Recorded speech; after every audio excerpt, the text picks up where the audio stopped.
विद्यार्थियों, हम केमिस्ट्री में यूनिट 3 पढ़ रहे हैं और उसमें मैंने आपको मानक हाइड्रोजन इलेक्ट्रोड की संरचना और क्रियाविधि तक पढ़ा दिया था। और मानक हाइड्रोजन इलेक्ट्रोड की सहायता से किसी इलेक्ट्रोड का या किसी सेल का मानक इलेक्ट्रोड वो किस तरह ज्ञात कर सकते हैं वो भी समझाया था।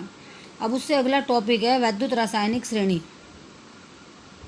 इलेक्ट्रोकेमिकल सीरीज, ECS, या इसे सक्रियता श्रेणी भी कहते हैं। आपने थोड़ा सा इसके बारे में 10th में पढ़ा है। 10th में आपने जो केमिस्ट्री है, केमिस्ट्री की यूनिट 3 में जिसमें धातुओं के निष्कर्षण की विधि थी, उसमें सक्रियता श्रेणी भी दे रखी थी, बहुत छोटी सी दे रखी थी वहाँ पे। तो ये उसी का वृद्ध रूप है, वैद्युत रासायनिक श्रेणी, इलेक्ट्रोकेमिकल सीरीज, ECS।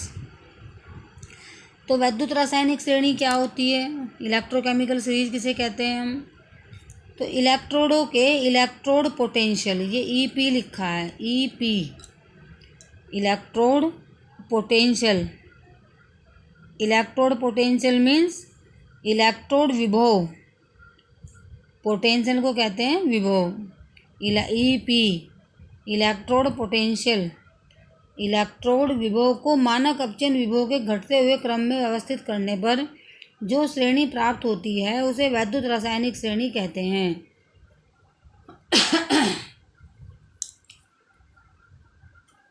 इलेक्ट्रोडों के इलेक्ट्रोड पोटेंशियल EP का मतलब मैंने आपको बताया, EP मीन्स है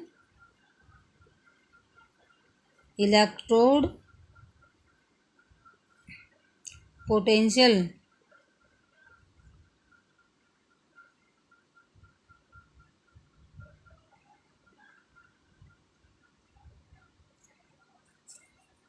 इलेक्ट्रोड पोटेंशियल के घटते क्रम में व्यवस्थित करने पर जो श्रेणी प्राप्त होती है उसे वैद्युत रासायनिक श्रेणी कहते हैं, जो निम्न प्रकार है। तो वैद्युत रासायनिक श्रेणी में हम क्या करते हैं, जो इलेक्ट्रोड के इलेक्ट्रोड पोटेंशियल हैं, इलेक्ट्रोड विभव जो हैं, उन्हें घटते हुए क्रम में व्यवस्थित करते हैं।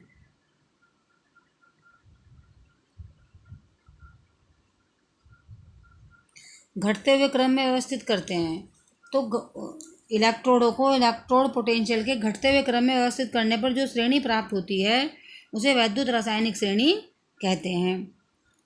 तो ये कॉपी में मैंने वैद्युत रासायनिक श्रेणी बना रखी है, मानक, इसमें अपचयन अर्धशैल अभिक्रिया ले रखी है। और आप जानते हैं जो मानक इलेक्ट्रोड विभव है ये 25 डिग्री सेल्सियस 298 केल्विन ताप पर ज्ञात किया जाता है, जब सॉल्यूशन की सांद्रता भी 1 मोलर हो।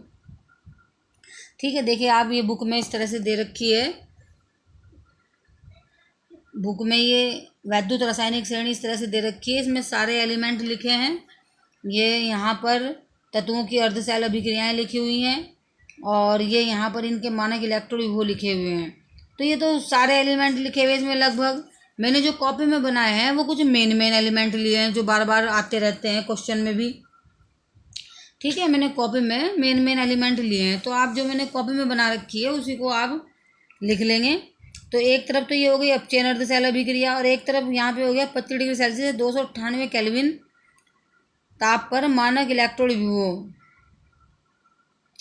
ठीक है, मतलब इतने ताप पर मानक इलेक्ट्रोड विभव हैं। ये मानक इलेक्ट्रोड विभव को E नोड से प्रदर्शित करते हैं और वोल्ट में मापा जाता है इनको, इलेक्ट्रॉन वोल्ट।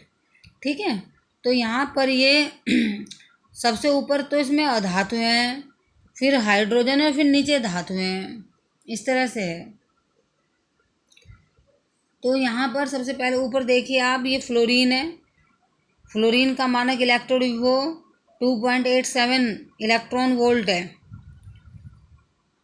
इस श्रेणी में ऊपर इन्होंने अधातुएं रखी हैं, मतलब ये जो श्रेणी है मानक इलेक्ट्रोड विभव के घटते हुए क्रम में, यानी कि जो मानक इलेक्ट्रोड विभव है वो धनात्मक से ऋणात्मक की ओर जाएगा, धनात्मक से ऋणात्मक की ओर जाएगा।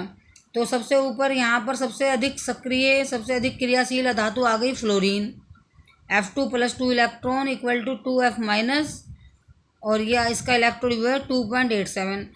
फ्लोरीन का मानक इलेक्ट्रोड विभव सबसे अधिक होता है, सबसे अधिक होता है, इसलिए फ्लोरीन सबसे अधिक ऋणात्मक, सबसे अधिक वैद्युत ऋणात्मक होती है। और इसकी ऑक्सीकरण क्षमता सबसे अधिक होती है। इसके बाद chlorine Cl2 + 2 electron equal to 2Cl - 1.36 volt. फिर Br2 + 2 electron equal to 2Br- इसका है 1.09। फिर आप देखिए इसमें iodine I2 + 2 electron equal to 2I-, इसका है 0.54 वोल्ट। फिर कॉपर Cu2+, ये Cu2+ है भाई, 2 प्लस हैं इसमें। Cu2+ + 2 electron equal to Cu, इसका 0.34 वोल्ट है। फिर AgCl में से सिल्वर का निकाला गया, 1 इलेक्ट्रॉन ग्रहण किया, Ag + Cl - 0.22। फिर हाइड्रोजन है 2H+ + 2 electron equal to H2 0। तो आप देख रहे हैं हाइड्रोजन से ऊपर जो तत्व हैं इनमें या तो अधातुएं हैं या वे धातुएं हैं जो एक प्रकार से अक्रिय धातुएं होती हैं या बहुत कम क्रियाशील होती हैं। तो हाइड्रोजन से ऊपर जो तत्व हैं उन सब का मानक इलेक्ट्रोड विभव धनात्मक है। आप देख रहे हैं क्योंकि हाइड्रोजन का 0 हो गया, अब 0 के बाद क्या आएगा माइनस। तो हाइड्रोजन से नीचे जो तत्व हैं उन सब का मानक इलेक्ट्रोड विभव माइनस है, ऋणात्मक में होता है। उन सब का मानक इलेक्ट्रोड विभव ऋणात्मक होता है। जैसे हाइड्रोजन से नीचे है nickel Ni2+ + 2 electron equal to Ni, इसका मानक इलेक्ट्रोड विभव है -0.25 वोल्ट। ऐसे ही iron Fe2+ + 2 electron equal to Fe, इसका है -0.44। Chromium Cr2+ + 2 electron equal to Cr, इसका है -0.74। Zn zinc Zn2+ + 2 electron equal to Zn, इसका है -0.76।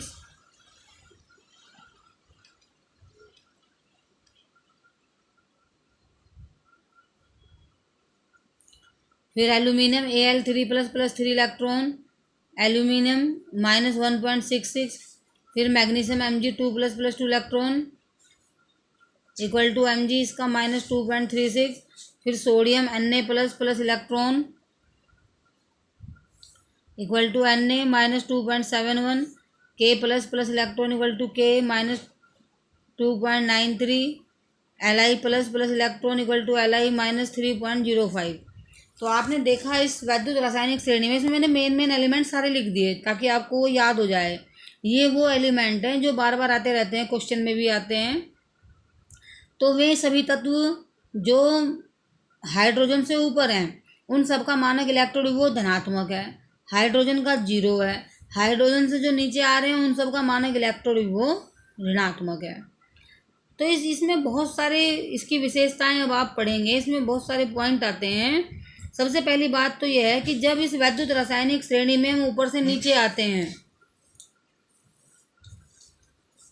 आप यहाँ देख भी रहे होंगे इस समय कॉपी में ये 2 पेज पे आ गई है। ये हमने ऊपर से ले करके नीचे तक एरो हमने खींचा है।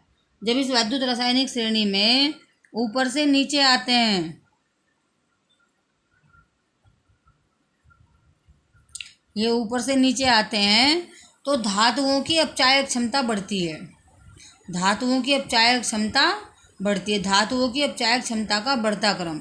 इसका अर्थ ये हुआ वैद्युत रासायनिक श्रेणी में जिस धातु का मानक इलेक्ट्रोड वो जितना अधिक ऋणात्मक होगा वह धातु उतनी प्रबल अपचायक होगी, क्योंकि ऊपर से नीचे जाने पर अपचायक क्षमता का क्रम बढ़ रहा है, धातु की अपचायक क्षमता बढ़ रही है। यानी कि जिसका मानक इलेक्ट्रोड वो जितना अधिक ऋणात्मक होगा वह उतनी प्रबल अपचायक होगी। जैसे लिथियम का मानक इलेक्ट्रोड वो सबसे अधिक ऋणात्मक है -3.05, तो इसकी अपचायक क्षमता सबसे अधिक होगी। जो धातु जितनी अधिक ऋणात्मक होगी, जिस धातु का मानक इलेक्ट्रोड वो जितना अधिक ऋणात्मक होगा उसकी अपचायक क्षमता उतनी ही अधिक होगी और वह धातु उतनी अधिक क्रियाशील होगी, क्योंकि धातु में अपचायक होती हैं। धातुओं की क्रियाशीलता उनकी अपचायक क्षमता से ज्ञात होती है। तो जो जितनी ज़्यादा अपचायक होगी वह उतनी ही क्रियाशील होगी। इसका अर्थ ये हुआ जिस धातु का मानक इलेक्ट्रोड वो जितना अधिक ऋणात्मक होगा वह उतनी ही प्रबल अपचायक होगी और वो उतनी अधिक क्रियाशील भी होगी। धातुओं के संबंध में ये बात ठीक है।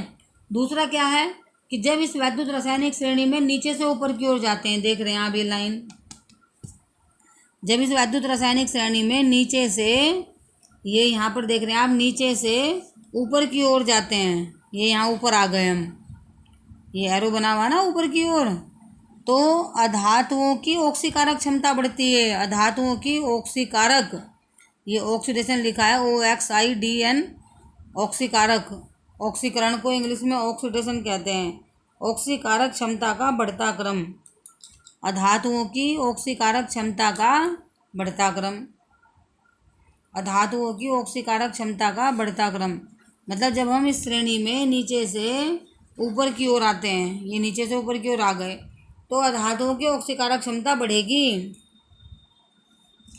धातुओं की ऑक्सीकारक क्षमता का बढ़ता क्रम, ये ऑक्सीडेशन लिखा है ब्रैकेट में, इसका मतलब है ऑक्सीकारक, यहाँ मैं ऊपर लिख देती हूँ, ऑक्सीकारक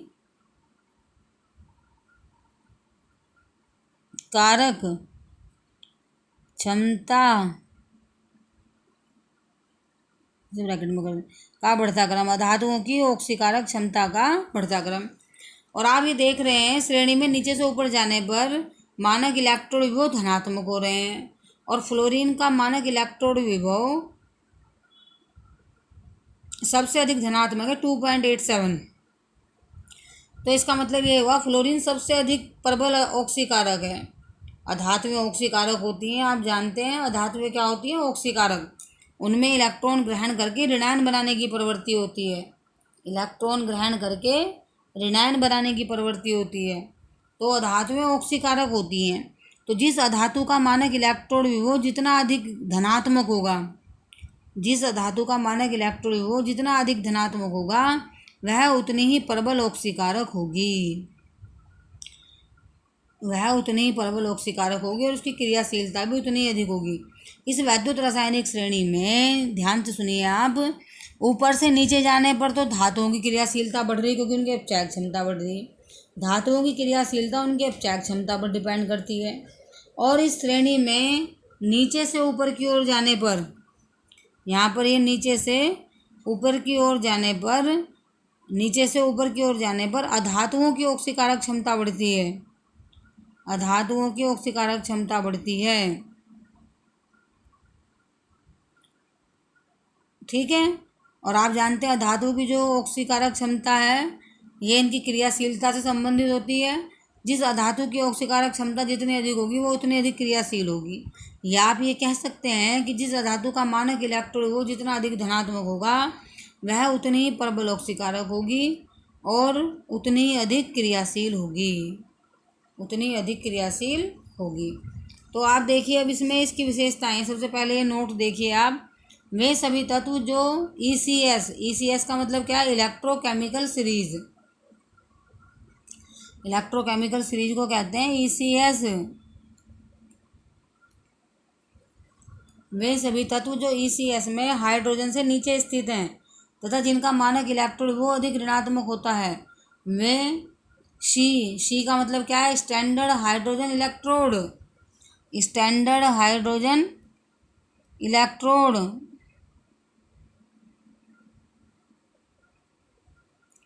स्टैंडर्ड हाइड्रोजन इलेक्ट्रोड के सापेक्ष एनोड का कार्य करते हैं।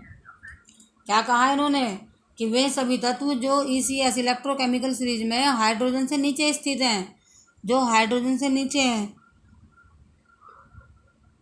जो हाइड्रोजन से नीचे हैं, इसका मतलब क्या हुआ, उनका मानक इलेक्ट्रोड विभव ऋणात्मक है।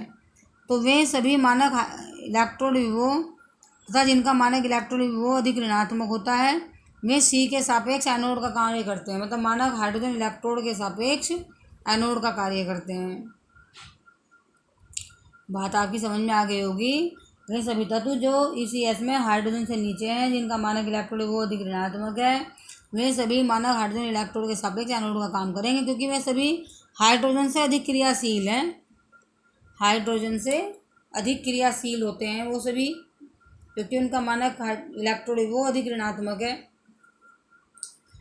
दूसरा देखिए आप, वे सभी तत्व जो ECS में हाइड्रोजन से ऊपर हैं, ECS में जो हाइड्रोजन से ऊपर है, जिनका मानक इलेक्ट्रोड वो धनात्मक होता है, वे सी के सापेक्ष कैथोड का कार्य करते हैं, वे मानक हाइड्रोजन इलेक्ट्रोड के सापेक्ष कैथोड का कार्य करते हैं।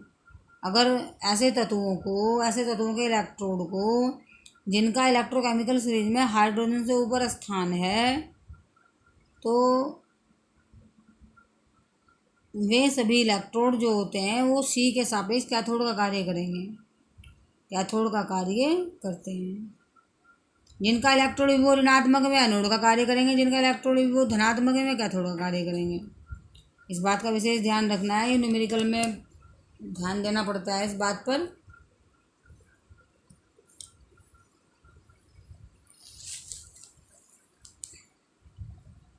तीसरा है इसमें धातु की क्रियाशीलता ऊपर से नीचे जाने पर बढ़ती है। मैंने अभी आपको बताया था, क्योंकि ऊपर से नीचे जाने पर धातु की अपचायक क्षमता बढ़ रही और धातु की जो क्रियाशीलता होती है वो उनकी अपचायक क्षमता पर निर्भर करती है, इसलिए धातु क्रियाशीलता ऊपर से नीचे आने पर बढ़ती है और अधातुओं की क्रियाशीलता नीचे से ऊपर जाने पर बढ़ती है। इंटरेस्टिंग है बहुत। जब नीचे से ऊपर जाते हैं तो अधातुओं की ऑक्सीकारक क्षमता बढ़ती है, तो उनकी क्रियाशीलता भी बढ़ेगी। यानी कि श्रेणी में ऊपर से नीचे आने पर धातु की क्रियाशीलता बढ़ती है और श्रेणी में नीचे से ऊपर जाने पर अधातुओं की क्रियाशीलता बढ़ती है। अब आप देखिए कुछ इसमें वैद्युत रासायनिक श्रेणी के अनुप्रयोग हैं, एप्लीकेशन ऑफ ईसीएस। कहाँ कहाँ इसका यूज होता है। पहला है तत्वों की ऑक्सीकारक तथा अपचायक क्षमता की तुलना में।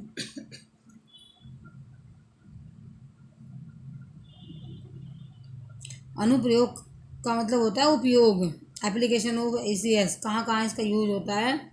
पहला होता है तत्वों की ऑक्सीकारक तथा अपचायक क्षमता की तुलना करने में, मतलब इस श्रेणी की सहायता से हम तत्वों की ऑक्सीकारक तथा अपचायक क्षमता की तुलना कर सकते हैं। जैसे आप देखिए, पहला वैद्युत रासायनिक श्रेणी में तत्वों के अपचायक गुण ऊपर से नीचे जाने पर बढ़ते हैं। अभी मैंने आपको बताया था, जब ऊपर से नीचे आते हैं तो इलेक्ट्रोड विभव ऋणात्मक होने लगता है,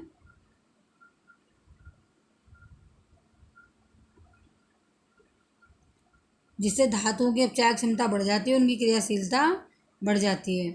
वैद्युत रासायनिक श्रेणी में तत्वों के अपचायक गुण ऊपर से नीचे जाने पर बढ़ते हैं, जबकि ऑक्सीकारक गुण नीचे से ऊपर जाने पर बढ़ते हैं। जो मैंने भी आपको बताया था, जब श्रेणी में ऊपर से नीचे जाते हैं तो अपचायक गुण बढ़ते हैं और जब नीचे से ऊपर जाते हैं तो ऑक्सीकारक गुण बढ़ते हैं।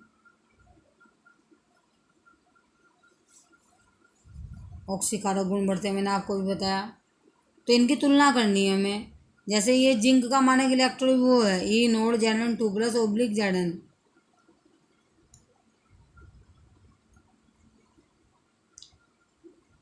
E node Zn 2+ Zn। Zinc का मानक इलेक्ट्रोड वो है -0.76 वोल्ट। ये माइनस लगा हुआ भाई, यहाँ पे ध्यान देना इसको।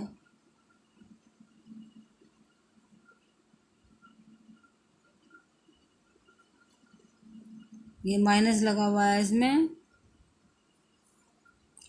तो जिंक का मानक इलेक्ट्रोड विभव होता है -0.76 वोल्ट। तो जिंक का मानक इलेक्ट्रोड विभव से प्रदर्शित करने का तरीका होता है ये ई नोड Zn 2+ Zn। इसमें ऑक्सीकृत स्पीसीज ऊपर आती है और अपचयित नीचे आती है, इससे कोई वो नहीं है, ठीक है। इसी तरह से ये अगला है निकिल का मानक इलेक्ट्रोड विभव E naught Ni 2+ Ni। Nickel का होता है -0.25 वोल्ट। जिंक का -0.76 और निकिल का -0.25 वोल्ट।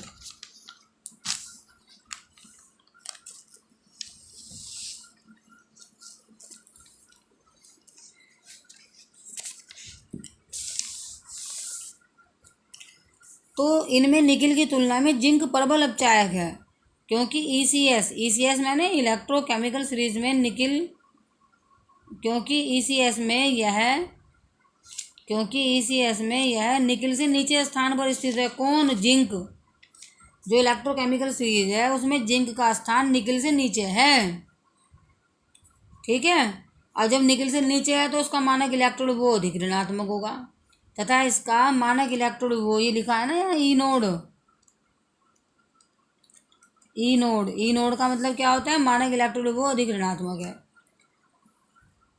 जिसका मानक इलेक्ट्रोड विभव जितना अधिक ऋणात्मक होगा वह उतना ही प्रबल अपचायक होगा। तो क्योंकि जिंक का मानक इलेक्ट्रॉन वो अधिक ऋणात्मक है, -0.76 वोल्ट, और निकिल का कम है, निकिल का मानक इलेक्ट्रॉन वो कम है, तो जिंक प्रबल अपचायक होगा यहाँ पर। ठीक है, इनमें निकिल की तुलना में जिंक प्रबल अपचायक है, क्योंकि ECS में यह निकिल से नीचे स्थान पर स्थित है तथा इसका मानक इलेक्ट्रॉन वो अधिक ऋणात्मक है। ठीक है भाई, जिसका मानक इलेक्ट्रॉन वो ज़्यादा ऋणात्मक होगा वो प्रबल अपचायक होगा। तो जिंक का मानक इलेक्ट्रॉन वो ज़्यादा ऋणात्मक है और दूसरा निकिल से नीचे है, तो ये प्रबल अपचायक होगा। इस तरह का क्वेश्चन आता है। इसी तरह दूसरा एग्जाम्पल है इसमें,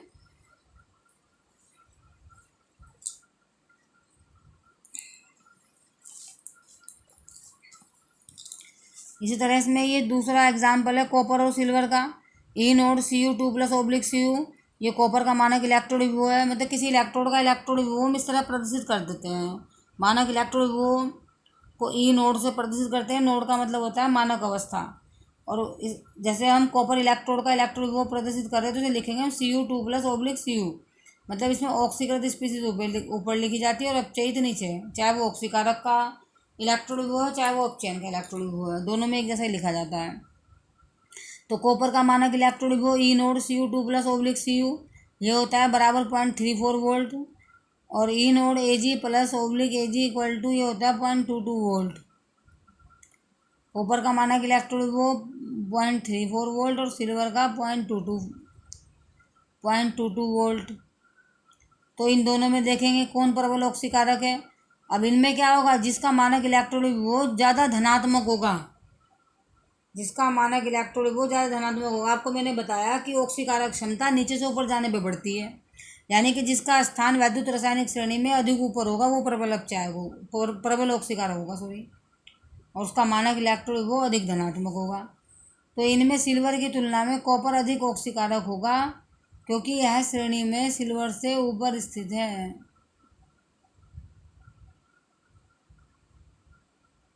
ठीक है, कॉपर और सिल्वर में कॉपर प्रबल ऑक्सीकारक होगा, क्योंकि ये ECS यानी इलेक्ट्रोकेमिकल सीरीज में सिल्वर से ऊपर स्थित है और इसका मानक इलेक्ट्रोड वो अधिक धनात्मक है। जिसका मानक इलेक्ट्रोड वो अधिक धनात्मक होता है वो प्रबल ऑक्सीकारक होता है। ये पहला एप्लीकेशन था। इस पर क्वेश्चन आते हैं, जैसे ये एग्जाम्पल मैंने आपको समझाया, इसमें यही क्वेश्चन आ जाएगा कि कॉपर और सिल्वर के मानक इलेक्ट्रोड वो ही है, इन दोनों में कौन अधिक प्रबल ऑक्सीकारक होगा। तो आपको कारण बताना पड़ेगा, जो मैंने लिखवाया भी है।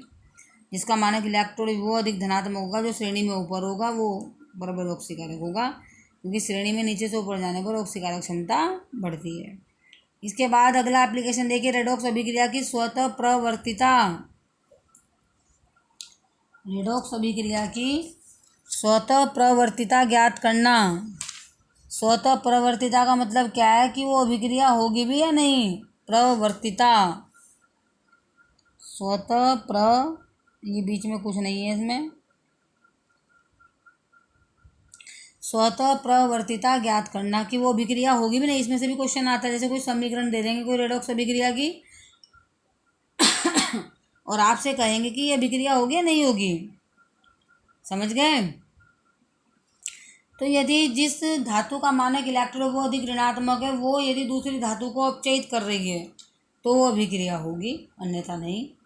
तो देखिए, कोई भी रेडॉक्स अभिक्रिया तभी संभव होगी जब इलेक्ट्रॉन त्यागने वाली स्पीसीज इलेक्ट्रॉन ग्रहण करने वाली स्पीसीज की तुलना में श्रेणी में निचले स्थान पर हो। लाइन को समझने की कोशिश करेंगे आप। हमने आपको क्या कहा कि कोई भी रेडॉक्स अभिक्रिया तभी संभव होगी जब होगी वो जब इलेक्ट्रॉन त्यागने वाली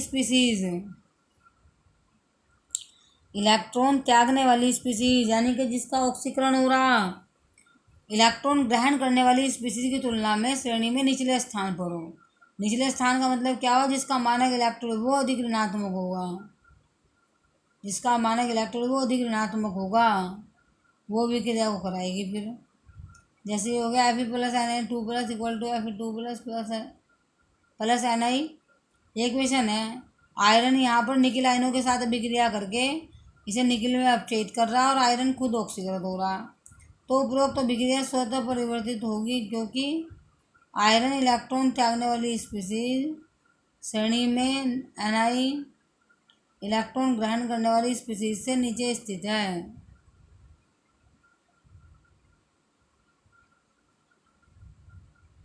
क्योंकि आयरन इलेक्ट्रॉन त्यागने वाली स्पीसीज इलेक्ट्रॉन श्रेणी में Ni इलेक्ट्रॉन ग्रहण करने वाली स्पीसीज से नीचे स्थित है। Fe का स्थान नीचे, Ni का ऊपर है। यदि आप देखें, ये देखिए वैद्युत रासायनिक श्रेणी में Fe ऊपर है, नहीं सॉरी, Fe नीचे है और निकिल ऊपर है, निकिल आयरन। इसके बाद तीसरा देखिए धातुओं के अम्लों के साथ अभिक्रिया। तो वे वैद्युत रासायनिक श्रेणी में हाइड्रोजन से नीचे स्थित धातुएं, हाइड्रोजन से नीचे स्थित धातुएं अम्लों के साथ अभिक्रिया करके उनमें से हाइड्रोजन को विस्थापित कर देती हैं। क्योंकि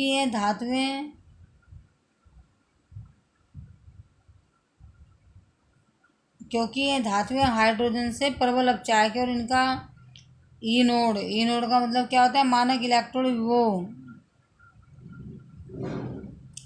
और इनका मानक इलेक्ट्रोड विभव अधिक ऋणात्मक होगा।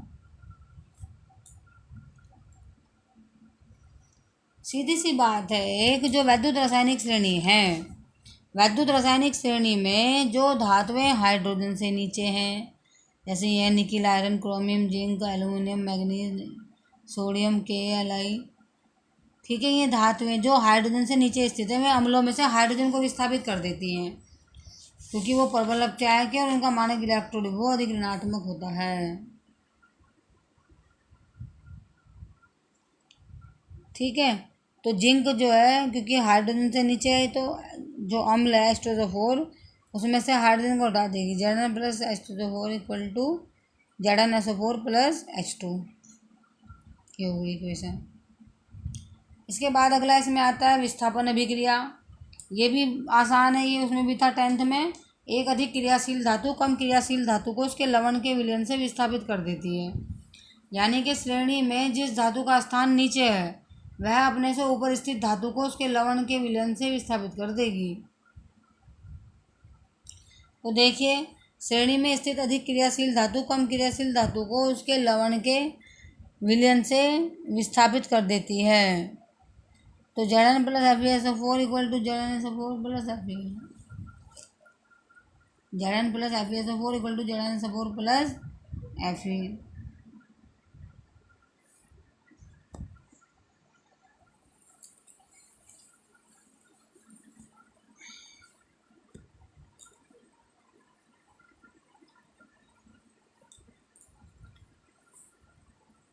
मैंने भी आपको बताया कि जैसे ये क्वेश्चन दे रखे Zn plus FeSO4 equal to ZnSO4 plus Fe, तो आप इसमें देखिए किसका स्थान नीचे है। जैसे Fe और जिंक है, Fe और जिंक में जिंक का स्थान नीचे है, यानी कि इसका मानक इलेक्ट्रोड वो अधिक ऋणात्मक है 0.76 और Fe का धनात्मक है, सॉरी Fe का मानक इलेक्ट्रोड वो 0.44 वोल्ट है। तो आप देख रहे जिंक का ज़्यादा ऋणात्मक है, जिसका मानक इलेक्ट्रोड वो अधिक ऋणात्मक होगा वो अधिक क्रियाशील होगा और वो अपने से कम क्रियाशील धातु को उसके लवण के विलयन से विस्थापित कर देगा।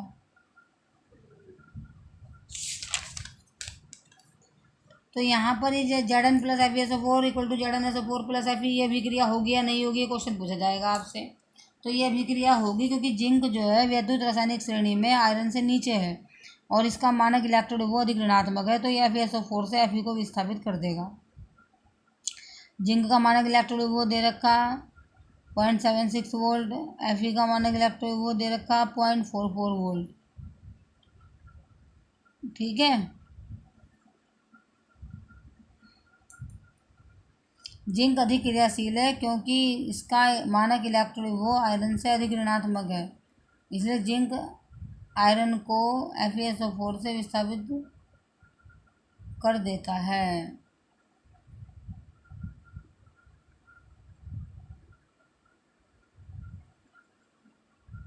ठीक है भाई, जिंक अधिक क्रियाशील है क्योंकि इसका मानक इलेक्ट्रोड वो अधिक ऋणात्मक होता है, इसलिए जिंक आयरन को, ये कोमा है यहाँ पे, इसलिए जिंक आयरन को FeSO4 से विस्थापित कर देता है।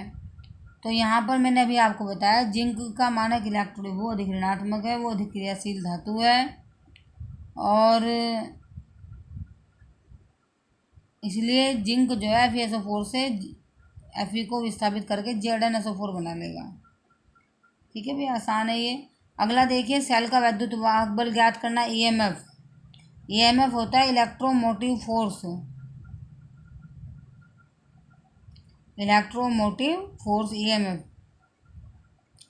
तो यहाँ पर जो सेल का वैद्युत वाहक बल है और विभवांतर है, इनमें अंतर आता है लिखने के लिए, बहुत इंपॉर्टेंट है ये, सेल का वैद्युत वाहक बल और विभवांतर।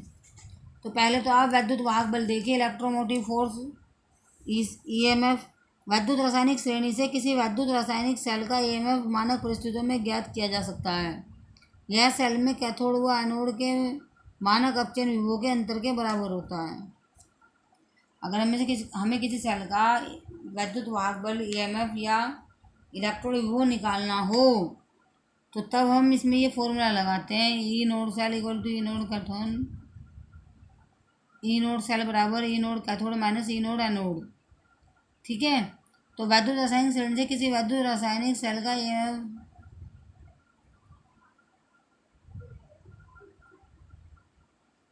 EMF मानक परिस्थितियों में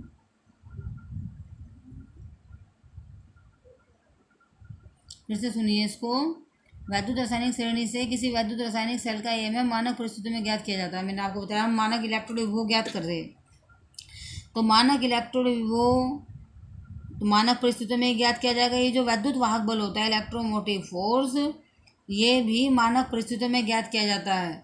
यह सेल में कैथोड व एनोड के मानक अपचयन विभव के अंतर के बराबर होता है। ई नोड सेल बराबर E naught cathode minus E naught anode. अगर हमें किसी सेल का मानक इलेक्ट्रोड विभव या वैद्युत वाहक बल निकालना, तो ये उसके दोनों इलेक्ट्रोडों के अंतर के बराबर होगा,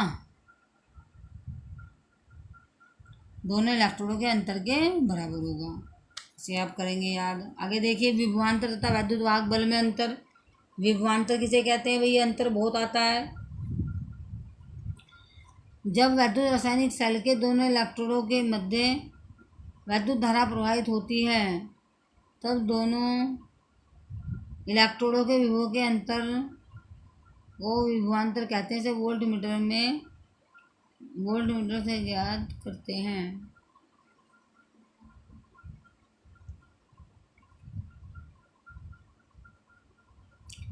देखिए, विभवांतर मैंने आपको बताया अभी, जब वैद्युत रासायनिक सेल के दोनों इलेक्ट्रोडों के मध्य वैद्युत धारा प्रवाहित होती है, वैद्युत रासायनिक सेल के दोनों इलेक्ट्रोडों के मध्य वैद्युत धारा प्रवाहित होती है, तब दोनों इलेक्ट्रोडों के विभव के अंतर को विभवांतर कहते हैं। तब दोनों इलेक्ट्रोडों के विभव के अंतर को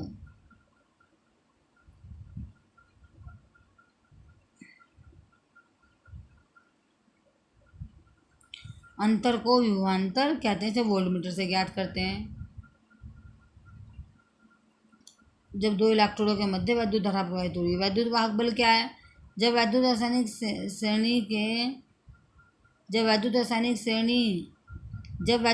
सेल के दोनों इलेक्ट्रोडों के मध्य वैद्युत धारा प्रवाहित नहीं होती, तब दोनों इलेक्ट्रोडों के विभव के अंतर को EMF कहते हैं। इसे पोटेंशियोमीटर द्वारा ज्ञात करते हैं। पोटेंशियोमीटर, वैद्युत वाहक बल को पोटेंशियोमीटर द्वारा ज्ञात करते हैं। ये पहला तो विभवांतर था, ये वैद्युत वाहक बल है। तो जब वैद्युत रासायनिक सेल के दोनों इलेक्ट्रोडों के मध्य वैद्युत धारा प्रवाहित नहीं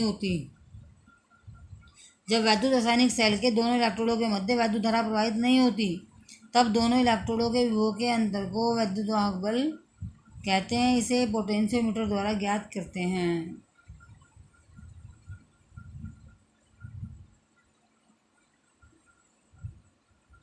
तो विभवांतर में तो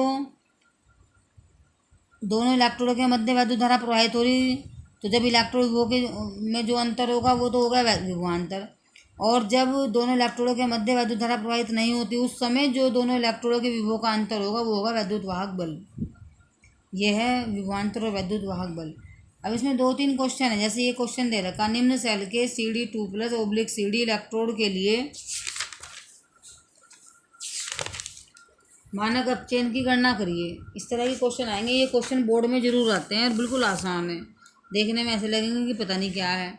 जैसे ये है, ये अभी ये एक सेल है Zn/Zn2+, ये बीच में लवण सेतु, दो समांतर लाइन है CD2+/CD, ठीक है। जिंक और कैडमियम के बीच में है ये, ठीक है भाई। तो जो इसमें हमें कैडमियम का इलेक्ट्रोड वो निकालना, सेल का इलेक्ट्रोड वो इन्होंने दे दिया 0.36 वोल्ट, और जिंक इलेक्ट्रोड का इलेक्ट्रोड वो है -0.76 वोल्ट, ठीक है, ये दे दिया इन्होंने। तो हमने ये लिख लिया यहाँ पे, जिंक मतलब सेल का मानक इलेक्ट्रोड वो 0.36 वोल्ट, जिंक का इलेक्ट्रोड वो -0.76 वोल्ट, और हमें निकालना क्या है इसमें, ई नोड कैथोड निकालना हमें, क्योंकि ये एनोड है, ये कैथोड है, इस पर ऑक्सीकरण हो रहा है, इस पर अपचयन हो रहा। तो ई नोड सेल बराबर E naught cathode minus E naught anode, और ई नोड कैथोड बराबर E naught anode plus E naught cell, ये यहाँ माइनस है ना, ई नोड कैथोड, और ये यहाँ इधर का माइनस इधर का माइनस, ये प्लस हो गया E naught cell. E naught anode है -0.76, और ये सेल है +0.36, तो ये हो गया -40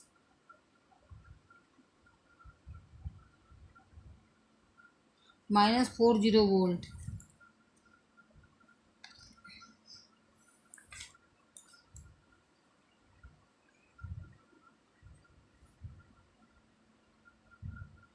हाँ, -0.40 वोल्ट, माइनस पॉइंट आएगा यहाँ पे ना, -0.40 वोल्ट आ गया। इस मेथड से कर लेंगे, ऊपर जो लिखा है यहाँ पे आपकी समझ में नहीं आएगा ये सवाल। सिंपल ये करो बस, ई नोड सेल बराबर E naught cathode minus E naught anode, E naught cathode यानी कैडमियम सेल का हमें ज्ञात करना है, E naught anode plus E naught cell -0.76 plus 0.36 जोड़ के आ गया -0.40 वोल्ट। इस तरह से आप इस सेल को इस क्वेश्चन को कर लेंगे। इसको आप काट दीजिए यहाँ से, इसे कर लेना ऊपर से, ये इस क्वेश्चन का सॉल्यूशन ये लिखा हुआ है। इसके बाद अब आप अगला क्वेश्चन देखिए। इसमें एनआई तथा कॉपर इलेक्ट्रोड वाले सेल का ईएमएफ निकालिए। तो दिया है निकिल इलेक्ट्रोड का ई नोड Na2+/Na -0.25 वोल्ट, ठीक है, और हमें जो है सेल का ईएमएफ निकालना। कॉपर का भी दे रखा, कॉपर का मानक इलेक्ट्रोड वो ई नोड Cu2+/Cu -0.34 वोल्ट, है ना। तो अब हमें ये देखना है, इसमें दो इलेक्ट्रोडों का इलेक्ट्रोड वो दे रखा है, एक माइनस है एक प्लस है, तो कौन एनोड है कौन कैथोड है। आपको ये पता है कि वैद्युत रासायनिक सेल का जो एनोड होता है वो ऋण ध्रुव है, यानी कि निकिल इलेक्ट्रोड क्या है, ये एनोड है। निकिल इलेक्ट्रोड क्या होगा, ये एनोड होगा, ठीक है, क्योंकि इसका माइनस में दे रखा। और वैद्युत रासायनिक सेल का जो कैथोड होता है वो धनात्मक होता है, तो कॉपर इलेक्ट्रोड क्या होगा इसमें, कैथोड। तो ई नोड सेल हमें ज्ञात करना है, ई नोड सेल बराबर E naught cathode minus E naught anode. तो ई नोड सेल बराबर कैथोड हो गया 0.34 वोल्ट, और ई नोड एनोड हो गया 0.25 वोल्ट, और दोनों को जोड़ के आ गया 0.59 वोल्ट। बिल्कुल आसान है, सवाल बहुत आता है। इसी तरह से अगला क्वेश्चन देखिए, निम्न वैद्युत रासायनिक सेल के लिए प्रत्येक अर्धसेल अभिक्रिया तथा रेडॉक्स अभिक्रिया लिखिए। मतलब ये एक सेल है और हमें इसमें क्या करना, प्रत्येक अर्ध सेल पर होने वाली अभिक्रिया लिखनी है और पूरी कंप्लीट रेडॉक्स अभिक्रिया लिखनी है। इस तरह क्वेश्चन भी आ जाता है। जैसे ये सेल है Al/Al3+, दो समांतर लाइन Zn2+/Zn। आयनों का सांद्रण जो है 1 मोलर है, ये एल्यूमिनियम सॉलिड है, एल्यूमिनियम आयन लिक्विड उसमें है 1 मोलर, ये जिंक आयनों का सांद्रण भी 1 मोलर, जिंक परमाणु सॉलिड है। तो अब जो वैद्युत रासायनिक सेल होता है, आपको पता है जो बाएं इलेक्ट्रोड होता है वो धनात्मक है, जो दाएं इलेक्ट्रोड होता है वो ऋणात्मक है। नहीं, जो बाएं इलेक्ट्रोड है सॉरी वो एनोड का काम करता है, जो दाएं इलेक्ट्रोड है वो कैथोड का काम करता है। जो एनोड होता है वो ऋणात्मक होता है, जो कैथोड होता है वो धनात्मक होता है। जो एनोड होता है उस पर ऑक्सीकरण की अभिक्रिया होती है और कैथोड पर अपचयन की अभिक्रिया होती है। तो यानी कि एल्यूमिनियम इलेक्ट्रोड किसका काम कर रहा है, एनोड का, क्योंकि ये इधर है बाईं तरफ। तो एनोड पे क्या होता है, ऑक्सीकरण। तो ऑक्सीडेशन हाफ सेल रिएक्शन लिख लिया हमने, Al = Al3+ + 3 electron. 3 positive charge तभी तो आएगा जब 3 इलेक्ट्रॉन का त्याग करेगा। ऐसे रिडक्शन हाफ सेल रिएक्शन लिख ली, ये रिडक्शन हाफ सेल रिएक्शन है। Zn 2 plus 2 electron equal to Zn। Zinc ion जब 2 इलेक्ट्रॉन ग्रहण करेंगे तभी जिंक परमाणु में टूटेंगे। तो यहाँ पर 3 इलेक्ट्रॉनों का त्याग हो रहा है, 2 इलेक्ट्रॉन ग्रहण करे जा रहे हैं, तो 3 को 2 से गुणा कर देंगे, 2 को 3 से, 6 इलेक्ट्रॉन आ जाएगा। इलेक्ट्रॉन से इलेक्ट्रॉन कट जाएंगे और ये इक्वेशन आ जाएगी 2Al plus 3Zn2 plus equal to 2Al3 plus 3Zn। ये इन दोनों समीकरणों को जोड़ के ये समीकरण आ गई। बस फिर ये दोनों समीकरण जोड़ दी, इसे 2 से गुणा कर दिया, ऐसे 3 से गुणा कर दिया, इलेक्ट्रॉन से इलेक्ट्रॉन कट गए हैं और ये इक्वेशन आ गई यहाँ पे 2Al plus 3Zn2 plus equal to 2Al3 plus 3Zn। उपरोक्त समीकरण पूर्ण सेल समीकरण है। इस समीकरण को हम कहेंगे पूर्ण सेल समीकरण, कंप्लीट सेल रिएक्शन। तो देखिए इसमें यदि सेल का ईएमएफ धनात्मक है तो अभिक्रिया स्वतः होगी, लेकिन यदि सेल का ईएमएफ ऋणात्मक या शून्य हो तो अभिक्रिया स्वतः नहीं होगी। ये भी ध्यान देने वाली बात है, क्योंकि किसी भी वैद्युत रासायनिक सेल का इलेक्ट्रोमोटिव फोर्स या मानक इलेक्ट्रोड विभव धनात्मक होता है, और यदि नहीं होता धनात्मक, ऋणात्मक या जीरो है तो वो अभिक्रिया स्वतः नहीं होने की, अपने आप नहीं होने की वो अभिक्रिया। तो जरा ये क्वेश्चन देखिए, एक सेल कॉपर व सिल्वर के इलेक्ट्रोडों के मध्य निम्न प्रकार से बनाया गया है। ये है कॉपर इलेक्ट्रोड, ये सिल्वर इलेक्ट्रोड, Cu/Cu2 प्लस 2 समांतर लाइन Ag प्लस Ag।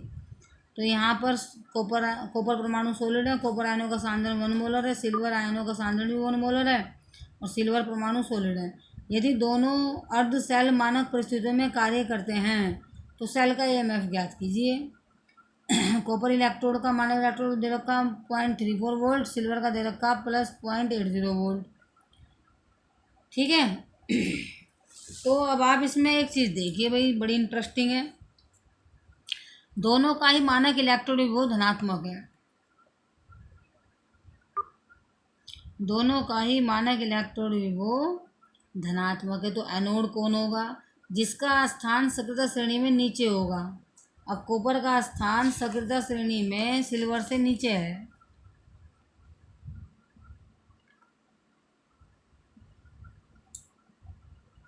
नहीं सॉरी, कॉपर जो है सक्रियता श्रेणी में सिल्वर से ऊपर है। कॉपर का मानक इलेक्ट्रोड विभव अधिक धनात्मक है और सिल्वर का कम धनात्मक है ना, सिल्वर का कम धनात्मक है। सिल्वर कॉपर का मानक इलेक्ट्रोड विभव अधिक धनात्मक है